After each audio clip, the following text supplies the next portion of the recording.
Les anges, leur rôle et leur habitat. Partie 1, leur rôle. Il y a ceux qui ont choisi de faire confiance à leur Créateur. Il y a ceux qui ont choisi de faire confiance à leur propre volonté. Le choix qu'ils ont fait affecte directement leur relation avec leur Créateur et avec les autres créatures du Créateur, entre autres nous, les humains. Ayant tous été créés par le même Créateur, ils sont semblables à l'exception de leur façon de penser. Il faut un bon discernement pour les différencier. Où trouver les outils pour les différencier? Dans la Bible, le livre du Créateur, bien sûr. Leur habitat est aussi défini par leur choix. Explorons ensemble ce que la Bible en dit. Bonjour, bonsoir ou bonne nuit. En effet, la beauté de YouTube, c'est que chacun y a accès en tout temps, même pendant que les créateurs de contenu se reposent. Encore une fois, bienvenue à la chaîne YouTube Vivre avec le Créateur ou La vie d'en haut pour la vidéo numéro 2. J'espérais pouvoir couvrir le sujet des anges sur une seule vidéo, mais j'ai découvert qu'il y avait tellement de matériel que ça va en prendre plusieurs. Peut-être 3. J'espère 2. En tout cas, je vais commencer par la première. Alors, bienvenue. Aujourd'hui, nous allons regarder les anges, leur rôle, leur habitat.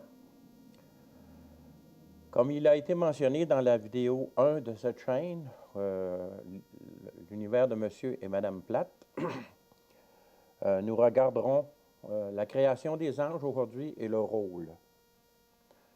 La prochaine vidéo devrait parler de leur habitat.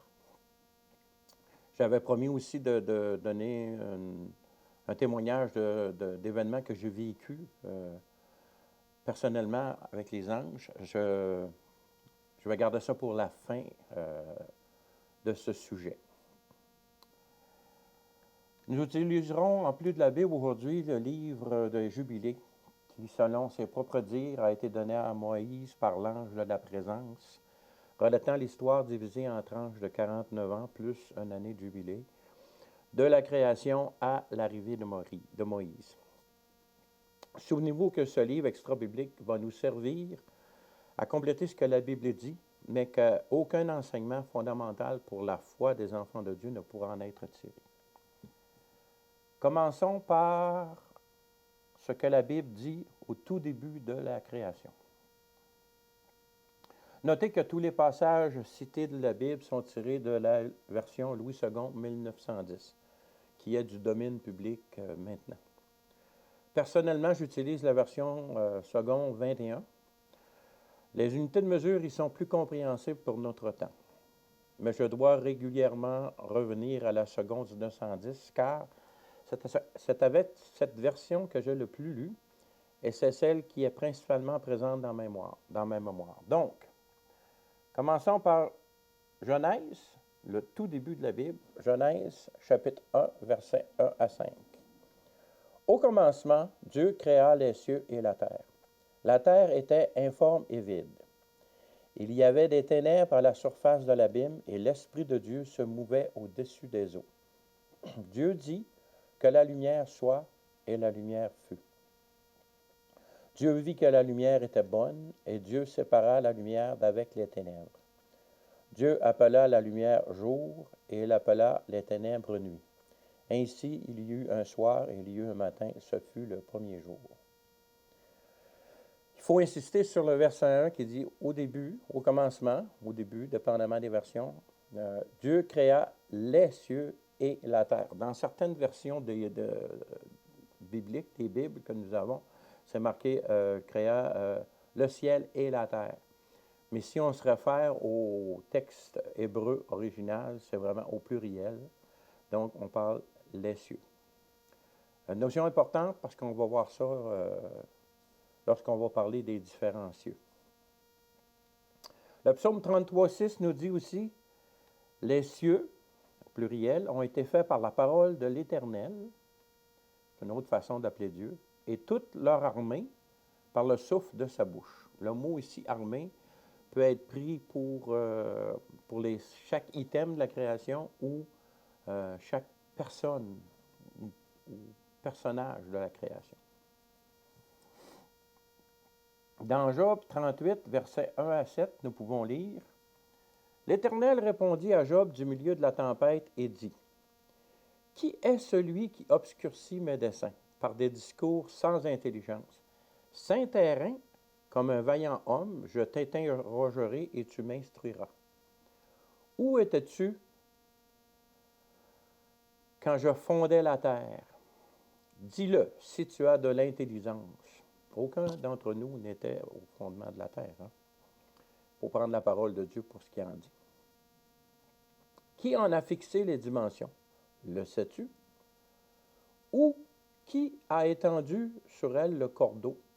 Cordeau, c'est une unité de mesure, un instrument de mesure à l'époque. Sur quoi ces bases sont-elles appuyées? On sait maintenant que la Terre flotte dans l'espace autour du Soleil, que le Soleil tourne autour de la galaxie et que la galaxie se déplace dans l'univers, et puis bon, il y a plein d'autres galaxies.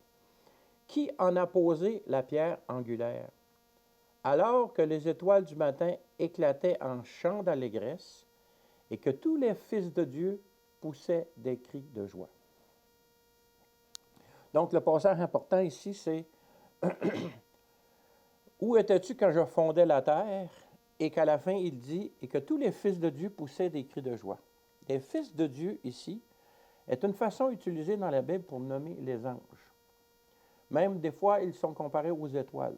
Alors, le verset 7 qui dit « Alors que les étoiles du matin éclataient en chants d'allégresse et que tous les fils de Dieu poussaient des cris de joie. » On peut y voir ici le témoignage que les anges étaient là lorsque la terre a été formée, a été créée.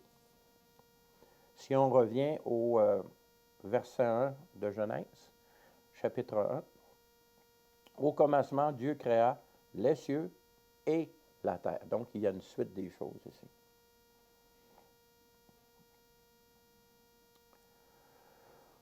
Donc, en ce qui concerne les fils de Dieu, c'est ici une façon utilisée dans la Bible pour nommer les anges. Je vous encourage à effectuer une recherche à ce sujet. Comprenez bien mon propos ici, c'est de vous donner une idée de ce que la Bible dit pour vous donner le goût de l'étudier plus en profondeur par vous-même. Je peux vous présenter le menu, mais c'est vous qui devez choisir, puis c'est vous qui devez le manger.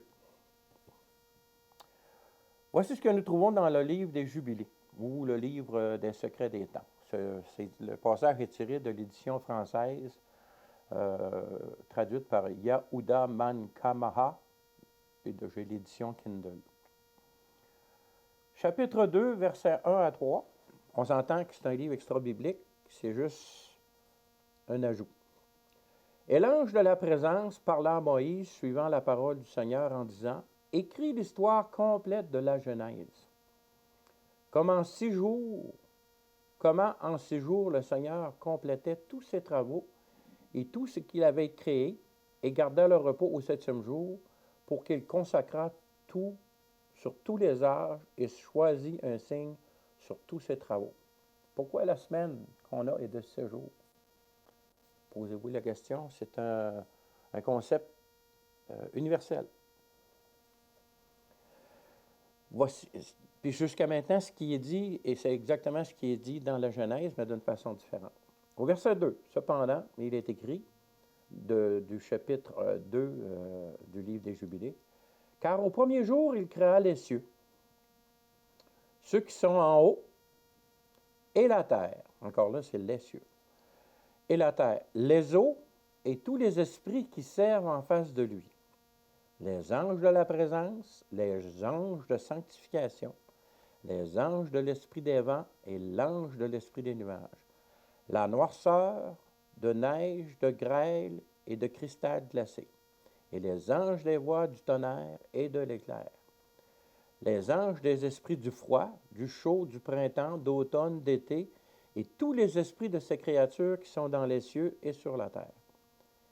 Il créa les abysses et l'obscurité, crépuscule et nuit, et la lumière, aube et jour, qu'il avait préparé pour la connaissance de son cœur, dans la connaissance de son cœur.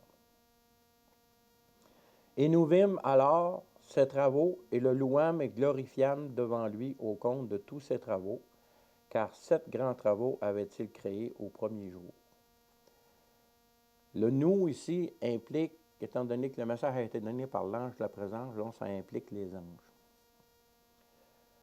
Ce qui est intéressant dans ce passage, c'est qu'il est clairement énoncé que c'est au premier jour que les anges ont été créés, ainsi qu'une liste des domaines où les anges peuvent agir qui y est donnée.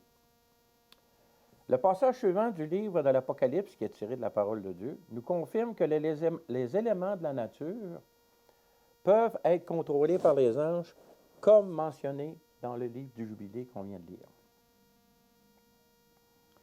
Révélation chapitre 7, versets 1 à 3. Nous pouvons lire. Après cela, je vis 4 anges debout aux 4 coins de la terre. Ils retenaient les 4 vents de la terre afin qu'il ne soufflât point de vent sur la terre, ni sur la mer, ni sur aucun arbre.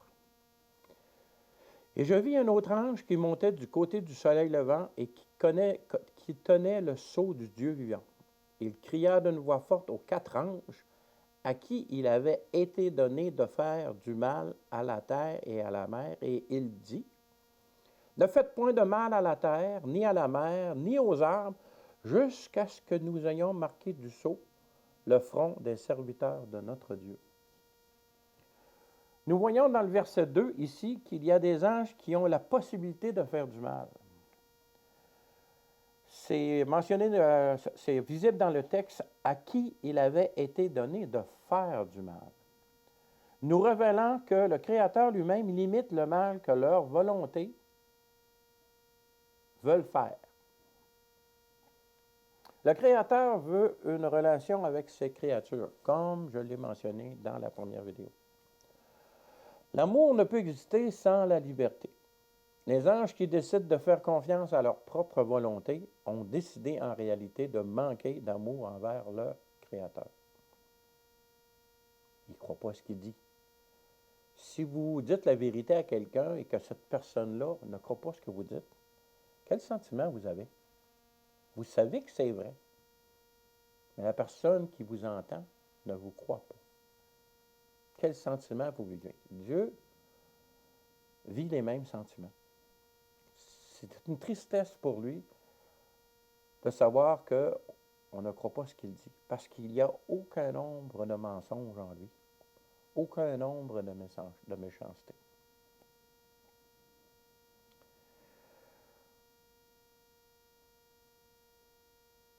Dans la première vidéo de cette chaîne, le manque d'amour définit ce qu'est un péché.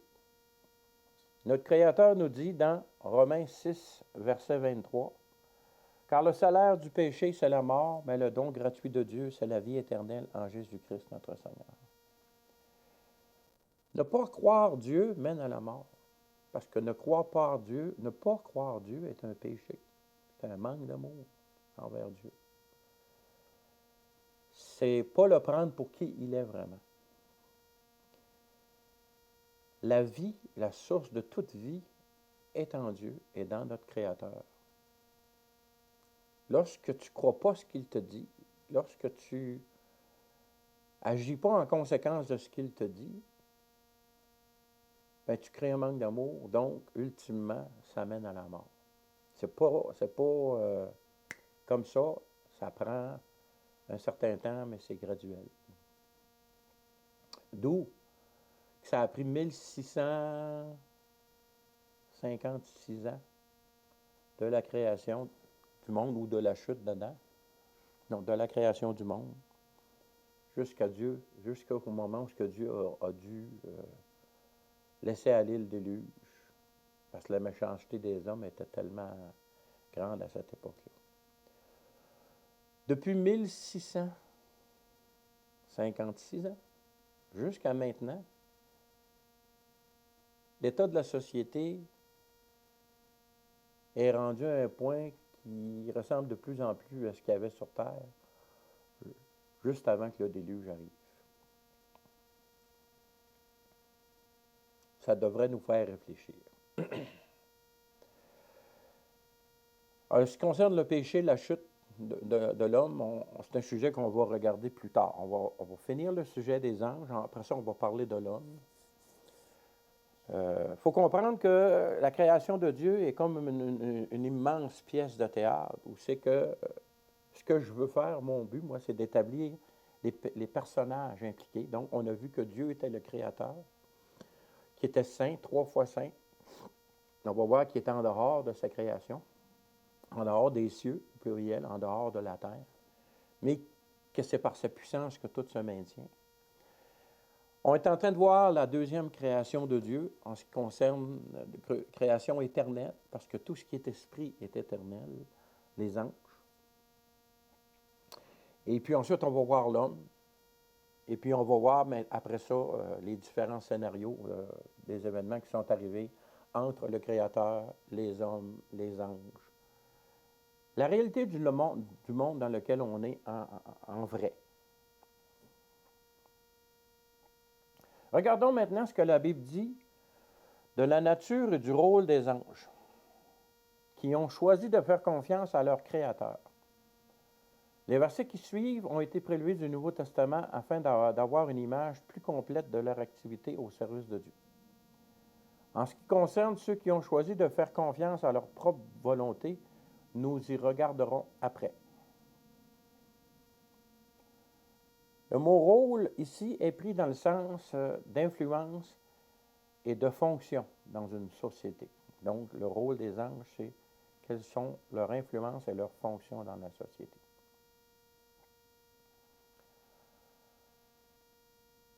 Premièrement, ils ne sont pas toujours identifiables. Hébreux 13, livre des Hébreux, chapitre 13, versets 1 et 2 nous dit, c'est le verset 1 que j'ai ça. Alors, j'ai le verset 2. Persévérez dans l'amour fraternel. N'oubliez pas l'hospitalité, car en l'exerçant, quelques-uns ont logé des anges sans le savoir. Ont logé des anges sans le savoir. Dans une de mes anecdotes, c'est un peu ce qui est arrivé là. Mais on va voir ça juste à la fin des anges. Ensuite, Jésus leur est supérieur.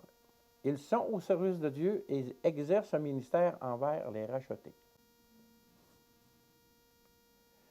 Hébreux 1, verset 8 et verset 13 à 14.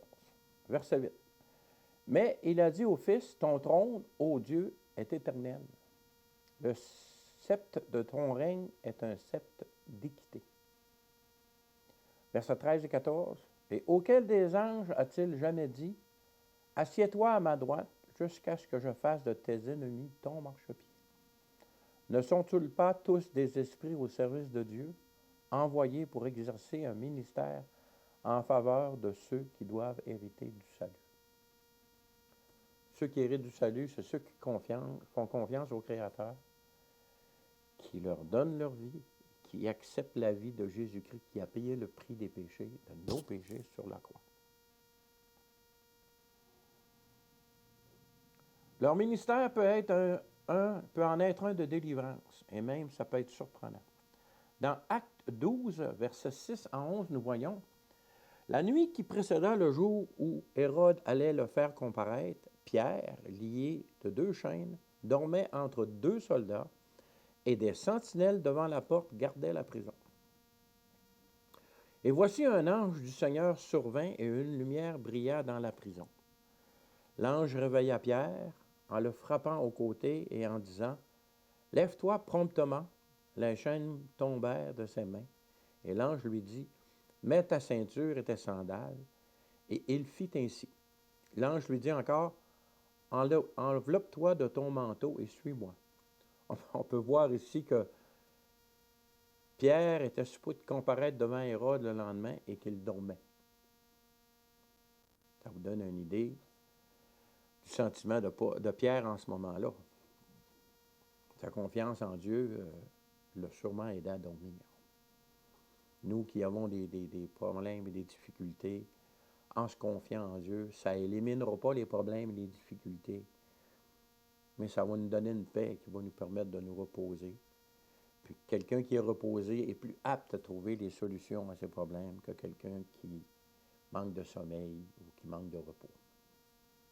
Donc, je continue la lecture. Verset 9. Pierre sortit et le suivit, ne sachant pas ce qui se faisait par l'ange fut réel. Il a vu ça comme dans un rêve. Et s'imaginant avoir une vision. Lorsqu'ils eurent passé la première garde, puis la seconde, c'est devant les gardes, ils arrivèrent à la porte de fer qui mène à la ville, et qui s'ouvrit d'elle-même devant eux. Ils sortirent et s'avancèrent dans la rue. Aussitôt, l'ange quitta Pierre.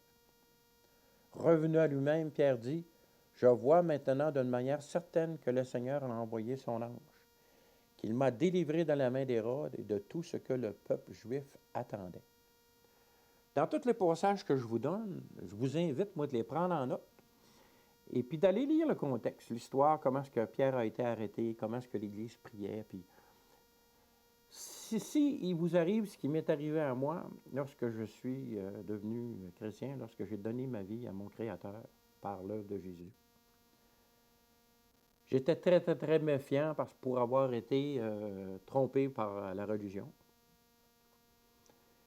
qui change au fil des années, au fil des siècles, alors que le Créateur est immuable, il ne change pas.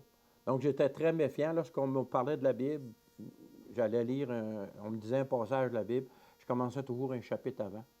Puis je me disais, je vais lire au moins un demi-chapitre après ou une dizaine de versets après. Mais à chaque fois, je me faisais prendre, puis j'arrêtais de lire 4, 5, 6 chapitres après, tellement que c'était intéressant. Alors, je vous encourage à faire la même chose. Lorsque je vous donne un passage, allez le voir dans la Bible que vous vous êtes procuré. Et commencez à lire avant le verset, puis lisez le contexte. De cette façon-là, après, si vous avez donné votre vie à votre Créateur en faisant confiance à l'œuvre de Jésus-Christ pour permettre que cela arrive, l'Esprit Saint pourra vous enseigner à partir de ce passage-là que vous allez lire, plus adéquatement que juste un verset tiré, pas nécessairement hors contexte, mais tiré de la Bible comme ça. C'est toujours bon d'aller voir le contexte. On continue pour les anges. Ils peuvent joindre la délivrance et la direction. Donc, si on lit Acte 5, versets 17 à 20, on peut lire. Cependant, le souverain sacrificateur et tous ceux qui étaient avec lui, à savoir le parti des Sadducéens, se levèrent remplis de jalousie. Les Sadducéens, c'était une tranche du judaïsme de l'époque. Un peu comme les catholiques, les protestants, il y avait les pharisiens, les Sadducéens, puis les moins connus, parce qu'ils étaient plus à part, les Esséniens. Les Esséniens, entre autres, c'est eux autres qui ont gardé les fameux manuscrits de la mer Morte qui ont été découverts dans la région de Qumran dans les années 40, 40-50,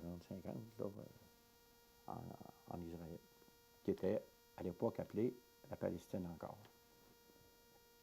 Donc, Acte 15, 5, 17 à 20, on a lu 17, les Sadducéens étaient remplis de jalousie. Verset 18, mirent la main sur les apôtres et les jetèrent dans la prison publique. Mais un ange du Seigneur, ayant ouvert pendant la nuit les portes de la prison, les fit sortir et leur dit, « Allez, tenez-vous dans le temple et annoncez au peuple toutes les paroles de cette vie. » Donc, on voit ici que encore une libération du même type que Pierre a bénéficié. Mais cette fois-là, l'Esprit lui dit, « Je vous sors de prison, mais c'est pour vous envoyer dans le temple, pour répéter ce que vous venez de dire qui vous a mérité dans la prison. » Il faut le faire. Il faut le faire. Il faut faire confiance à Dieu lorsqu'il nous demande des choses. Parce que n'oubliez pas que l'Esprit Saint qui habite en nous, lorsqu'on a fait le choix de donner notre vie à notre Créateur, c'est Dieu qui habite en nous. C'est l'Esprit de Jésus qui habite en nous. Il ne faut jamais oublier que notre Créateur vit dans un monde à plusieurs dimensions. Si pour nous, le concept d'un seul Dieu en 3 personnes est difficile à concevoir, c'est parce qu'on est limité par le nombre de dimensions dans lesquelles on vit. Les 3 d'espace, hauteur, largeur, profondeur et le temps. Par contre, Dieu, on ne sait même pas combien de dimensions il existe dans l'univers de Dieu. Donc, un seul Dieu en 3 personnes, pour nos petits cerveaux, c'est difficile à comprendre, mais dans l'univers de Dieu, c'est très simple. J'ai justement très hâte de vivre dans l'éternité avec lui. On va sûrement avoir des réponses à beaucoup de questions qu'on n'aura jamais les réponses pendant qu'on va être sur cette terre. On continue pour les anges. Ils travaillent de concert avec l'Esprit du Père, l'Esprit de Jésus, l'Esprit Saint. Acte 8, versets 26 à 29 nous dit, « Un ange du Seigneur, s'adressant à Philippe, lui dit, « Lève-toi, va du côté du midi sur le chemin qui descend de Jérusalem à Gaza, celui qui est désert. » Un ange envoie Philippe sur un chemin désert. Il se leva et partit. Et voici un Éthiopien, un eunuque ministre de Cadace, reine d'Éthiopie, et surintendant de tous ses trésors, venu à Jérusalem pour adorer. S'en retournait assis sur son char et il lisait le prophète Isaïe. L'Esprit dit à Philippe, « Avance et approche-toi de ce char. » Encore là, je vous invite. Ici, on regarde qu'est-ce que les anges font, mais le passage est intéressant. La conversation entre Philippe et l'eunuque est très intéressante, très instructif pour un enfant de Dieu. Aussi, les anges, ce sont nos compagnons de service. Le livre de l'Apocalypse, moi j'ai marqué Révélation, là, mais c'est le livre de l'Apocalypse, chapitre 19, versets 9 à 10, nous dit, « Et l'ange me dit, » on sait que le livre de l'Apocalypse a été donné à l'apôtre Jean lorsqu'il était avancé en âge. Ce n'est pas le dernier livre qui a été écrit de la Bible, parce que le dernier livre qui a été écrit de la Bible, c'est, selon les dires des spécialistes, ça serait l'Évangile de Jean elle-même. Mais c'est Jean qui a reçu le livre de l'Apocalypse d'un âge avancé. Donc, Révélation, Apocalypse. Dans mon texte, c'est écrit Révélation. Apocalypse 19, versets 9 à 10. Et l'ange me dit, « Écris, heureux ceux qui sont appelés au festin des noces de l'agneau. » Et il me dit, « Ces paroles sont les véritables paroles de Dieu. » Et je tombai à ses pieds pour l'adorer, mais il me dit, « Garde-toi de le faire. Je suis ton compagnon de service et celui de tes frères qui ont le témoignage de Jésus. Adore Dieu, car le témoignage de Jésus est l'esprit de la prophétie. Méfiez-vous des gens qui ont eu des apparitions angéliques, puis qui ont eu des nouvelles révélations en dehors de ce que la parole de Dieu dit. Surtout s'ils commencent à vouloir vénérer le fameux ange qui leur a parlé. C'est diamétralement opposé à l'enseignement biblique. On peut regarder maintenant dans Apocalypse 22, versets 6 à 10. C'est un passage similaire. Donc, répété 2 fois. Lorsque Dieu répète 2 fois la même chose dans sa parole, ça devient important. Tout est important, mais quand Dieu insiste sur un sujet, c'est de prime importance. Verset 6. « Et il me dit, ces paroles sont certaines et véritables, et le Seigneur, le Dieu des esprits des prophètes, a envoyé son ange pour montrer à ses serviteurs les choses qui doivent arriver bientôt. Et voici, je viens bientôt. Heureux celui qui garde les paroles de la prophétie de ce livre. » C'est écrit dans le livre de l'Apocalypse. Qui est le dernier livre inscrit dans la Bible? Réfléchissez bien à ça. C'est moi, Jean, qui ai entendu et vu ces choses. Et quand j'eus entendu et vu, je tombais aux pieds de l'ange qui me les montrait pour l'adorer. Deuxième fois que Jean fait ça. Mais il me dit, garde-toi de le faire. Je suis ton compagnon de service et celui de tes frères, les prophètes et ceux qui gardent les paroles de ce livre. Donc, adore Dieu. Et il me dit, ne scelle point les paroles de la prophétie de ce livre, car le temps est proche. Jean est mort aux alentours des années 100, là, à peu près. Là. C'est le seul des apôtres qui est mort de sa belle mort, entre guillemets. Les autres sont tous morts martyrs. On parle de presque 2000 ans. Et il est écrit, car le temps est proche. À combien plus forte raison qu'en 2022, on est encore plus proche. Il est à noter aussi que nous aurons des rôles différents dans la nouvelle création, qui est la destinée de tout enfant de Dieu et de tous les anges qui ont choisi de faire confiance à leur Créateur. Dans le livre d'Apocalypse 5, chapitre 5, versets 7 à 12, il est écrit « Il vint et il prit le livre dans la main droite de celui qui était assis sur le trône. Et quand il eut pris le livre, les 4 êtres vivants et les 24 vieillards se prosternèrent devant l'agneau, tenant chacun une harpe et des coupes d'or remplies de parfums, qui sont les prières des saints. Et ils chantaient un cantique nouveau en disant « Tu es digne de prendre le livre et d'en ouvrir les sceaux, car tu as été immolé. Tu as racheté pour Dieu, par ton sang, des hommes de toute tribu, de toute langue, de tout peuple et de toute nation. Tu as fait d'eux un royaume et des sacrificateurs pour notre Dieu, et ils régneront sur terre. Je regardai et j'entendis la voix de beaucoup d'anges autour du trône et des êtres vivants et des vieillards, et leur nombre était des myriades de myriades et des milliers de milliers.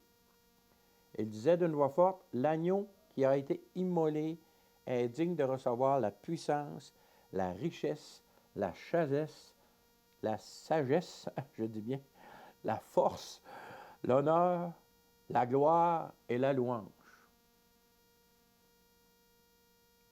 On est un royaume pour Dieu. On est des sacrificateurs pour notre Dieu. La notion de sacrificateur est très bien établie dans la religion juive, qui est la seule religion sur terre, dans le fond, qui vient de Dieu, mais que son principal but est de nous mener à comprendre qu'aucune religion ne peut nous servir à rencontrer Dieu. Parce que personne est capable de suivre toutes les règles juives. Même les 10 commandements, aucun d'entre nous n'a réussi à les suivre. On peut avoir réussi en suivant, mais si on pêche de un commandement, on pêche sur tout. Donc, la religion juive a été établie pour montrer la grandeur de Dieu, la sainteté de Dieu, le respect qu'on doit avoir envers Dieu, mais pour montrer à l'être humain que malgré toute sa bonne volonté, toutes ses bonnes actions, il ne peut pas atteindre Dieu. Il a fallu que Dieu fasse ce qu'il fallait. Il a fallu que le Créateur fasse ce qu'il fallait, comme j'ai dit dans la vidéo numéro 1. Puis il l'a fait en devenant homme en Jésus-Christ, puis en payant nos péchés, en mourant sur la croix, en allant aux enfers pendant 3 jours. Mais il en est sorti victorieux. C'est des choses qu'on va voir un petit peu plus en détail lorsqu'on va parler des anges qui ont choisi de faire confiance à leur volonté. Vous savez, la notion des anges, comme on voit souvent dans les comics, là, le petit diable puis le petit ange qui parle à quelqu'un, là, c'est tellement religieux comme conception. Les anges ont tous été créés par Dieu. Les anges sont semblables. La seule différence, c'est que certains croient Dieu et lui obéissent, et d'autres ne croient pas Dieu et croient que leur propre volonté est meilleure que celle que Dieu a pour eux. Alors que Dieu est tellement bon que chaque créature qu'il crée, il les a créées pour être en relation avec elle, pour qu'elle soit heureuse. N'est-ce pas le désir de chacun d'entre nous, le bonheur? On veut le bonheur. Dans le monde dans lequel on est, il y en a qui passent leur vie à chercher le bonheur. Le bonheur, c'est de connaître son Créateur. Le bonheur, c'est rentrer dans le plan de son Créateur. Parce que ce que veut notre Créateur, c'est qu'on soit dans le bonheur de le connaître et de vivre éternellement. Éternellement. Même si vous arrivez dans ce monde à avoir une belle maison, regardez les riches de ce monde. Ils ne sont pas heureux. Ce n'est pas la richesse, ce n'est pas les bienfaits de ce monde-là. Puis même si tu avais toute la famille parfaite et tu étais heureux, tu sais qu'un jour, tu vas mourir. Tu sais qu'un jour, ton épouse ou ton époux vont mourir, que tes enfants peuvent mourir dans un accident. Ça empêche le bonheur parfait. Le bonheur parfait n'est possible que dans l'éternité. Voilà pourquoi Dieu nous donne la vie éternelle en Jésus le Christ, le Sauveur de chaque personne qui lui fait confiance. C'était pas prévu pantoute dans mon texte, là, mais je vous le donne. On continue donc sur le rôle des anges. Voici un passage qui est sans équivoque en ce qui concerne des rôles différents pour les anges et les humains. Dans le livre de 1 Corinthiens, chapitre 6, versets 2 et 3, il est écrit « Quelques-uns de vous, lorsqu'il est indifférent entre autres, osent-ils plaider devant les injustes et non devant les saints? Ne savez-vous pas que les saints jugeront le monde? Et si c'est par vous que le monde est jugé, êtes-vous indigne de rendre le moindre jugement? Ne savez-vous pas que nous jugerons les anges? Et nous ne jugerions pas, à plus forte raison, les choses de cette vie? » Il y a plusieurs passages dans la parole de Dieu. Comme je vous dis, l'enseignement biblique doit être pris d'un couvert à l'autre. L'explorer prend un certain temps. Mon but, c'est de vous donner des points qui vous donnent le goût d'aller chercher par vous-même. Et puis, c'est malsain de prendre certains passages de la Bible puis de sortir. Faut prendre l'enseignement complet de la Bible. Quand il dit ici, juger les circonstances, il ne parle pas de juger les gens. Parce que pour juger les gens, il faut connaître les motifs de leur cœur. Alors, Dieu seul connaît les motifs de leur cœur. Je ne sais pas si vous entendez mon chat, là, mais il est vivant, je ne peux pas l'arrêter. Donc, on ne peut pas juger les personnes. Par contre, les circonstances, si quelqu'un fait du mal à une personne, on sait que faire du mal à une autre personne, c'est pas bien. OK? Dans le verset 1, nous voyons qu'il y a les injustes. Pour le moment, je me contenterai de dire que chacun d'entre nous venons au monde injuste. La seule façon de devenir juste pour un humain, c'est de se repentir de ses péchés, de reconnaître son besoin d'échanger sa vie avec celle de Jésus, qui a payé le prix par sa vie parfaite qu'il a donnée sur la croix, afin que ceux qui lui font confiance reçoivent la justice que sa vie humaine parfaite sur terre lui a méritée. Donc, nous venons de voir un survol du rôle des anges, comment est-ce qu'ils interagissent un peu avec les humains. On a parlé des anges qui sont au service de Dieu, donc qui font confiance à leur Créateur. Dans la prochaine vidéo, nous parlerons des anges qui ont décidé de faire confiance à leur propre volonté, qui ont décidé de ne pas croire leur Créateur. J'espérais tout rentrer dans la même vidéo, mais il faut être raisonnable. Alors, je vous dis à la prochaine, que Dieu vous garde, et puis pensez à ça si vous n'avez pas encore donné votre vie à votre Créateur, de le faire dès aujourd'hui. Vous ne le regretterez pas si votre cœur a soif de justice, de bonté, d'amour, d'équité. En Dieu, vous serez servis. Soyez bénis. À la prochaine, si Dieu le veut.